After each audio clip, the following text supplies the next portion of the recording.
Right, now we've taken all of these things out of the clamps, all of the stuff that we glued up in the last video. This is the handle section. I've cleaned that up a little. If you can see it there, I've cleaned it up, taken some of the excess glue off, etc. And that's looking quite good. That's finished up at, it's currently 37 millimeters, 37 millimeters deep. There's enough room for a little bit more shaving as that goes, and that should be pretty good for the handle. The other thing that we did yesterday, or in the last video, was we glued the splice joint in this piece of ash together, and that looks like a good joint to me. It's fairly strong. So what we're going to do in this video is start marking out the ash. This is going to be the main part of the bow. All of the dimensions, the finished dimensions, are going to get put onto this core of the bow. Now, I haven't tried a few different things. I find that what I want to do is get a centre line on this ash. I want the line which we're going to take as the centre line of the bow marked on this piece of ash. A good way to do that, I've found, I've got a piece of rope here, a piece of string, with a couple of weights on either end. And what I'm going to do is just place that one over that end, and then bring this one,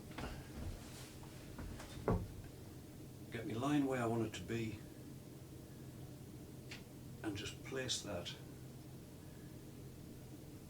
like so.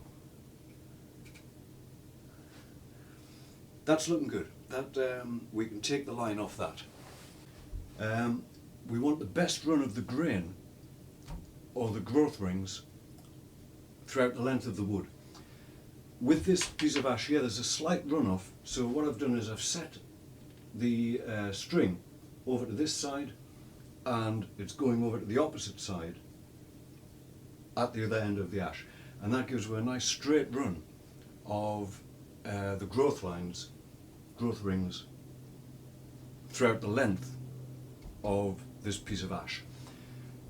Now we want to mark out the profile on there, and this thing here is very handy for doing that. This is an idea I got off Will Lord. He was making a longbow. There's a video of him making an English longbow, which is an excellent video if you get a chance to take a look at it. But this here is exactly 16 millimeters wide, and it has this gap in the middle which I'm going to put over the string. Now, when putting the string through that gap and marking either side, like so, I also like to just mark on the edges of the string so that I can put an actual centre line up there. What this means is that that tip is exactly 16, using that. And if we do the same at the other end, then what we have is the beginnings of the profile, which we know are equal at each end. Now, this whole piece of ash is 1,850 millimeters in length. That's the total length of it. And we've already found the center mark this way, which is here. And I'm also going to make a couple of marks either side of the string for that. Now, we have a center mark here, a center mark here, and a center mark at the top. We want to run a line, a pencil line, throughout that whole thing.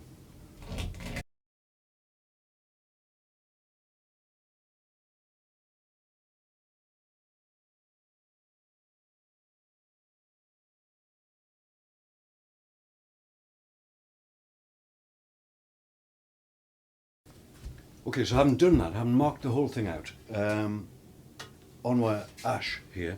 The next thing that we want to do is rough that out on the bandsaw.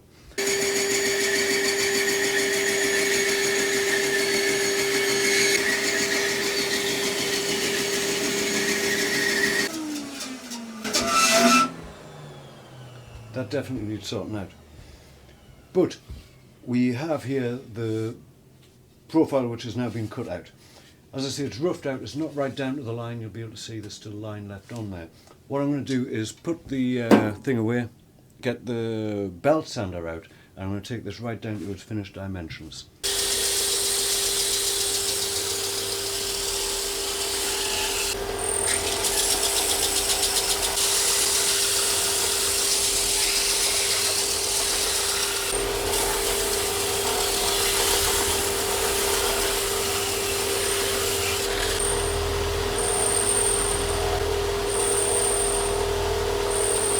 Still see the line on there, but I'm not going to worry about it. That's going to come off on the tillering, and it's going to come off when we clean it up after the gluing.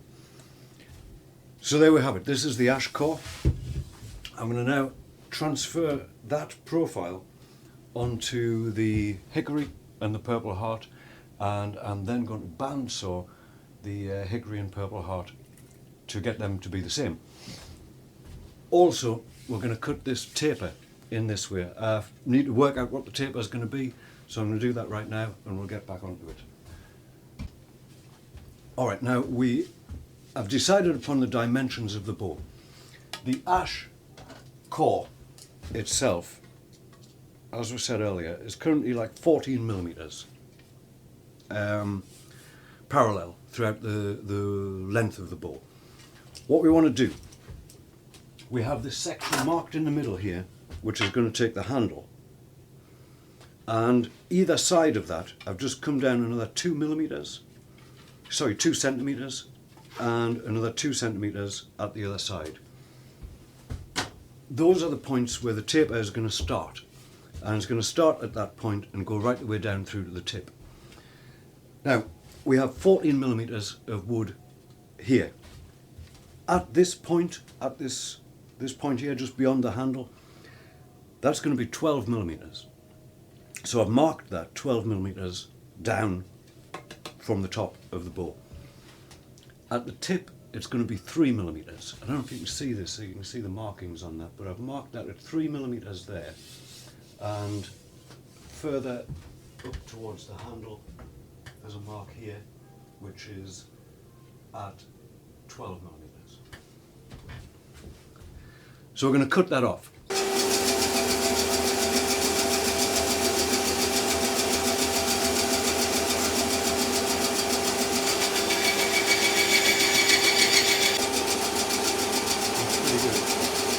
Down there, that one's pretty good.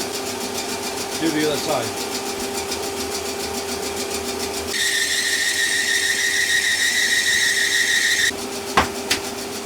Okay, that one's off as well, that's quite good. Quite happy with that. So whilst the thing's on, we're just going to rough these out as well, profile wise. This isn't for the taper, just to get the profile right.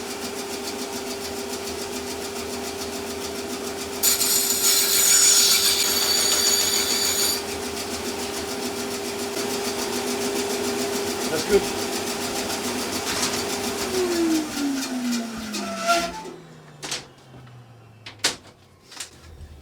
Okay, so this should be looking a little bit more like it at this point.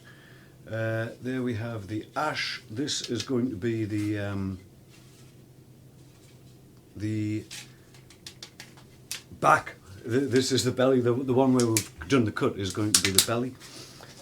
We have the purple heart, that's going to go on there. And we have the hickory on top. Okay, that's going to be good. Now next time what we're going to do is put these through the sander thicknesser, get them all to the right sort of size, get them all dressed up and ready to go, and then we'll be ready to glue these three sections together. Okay?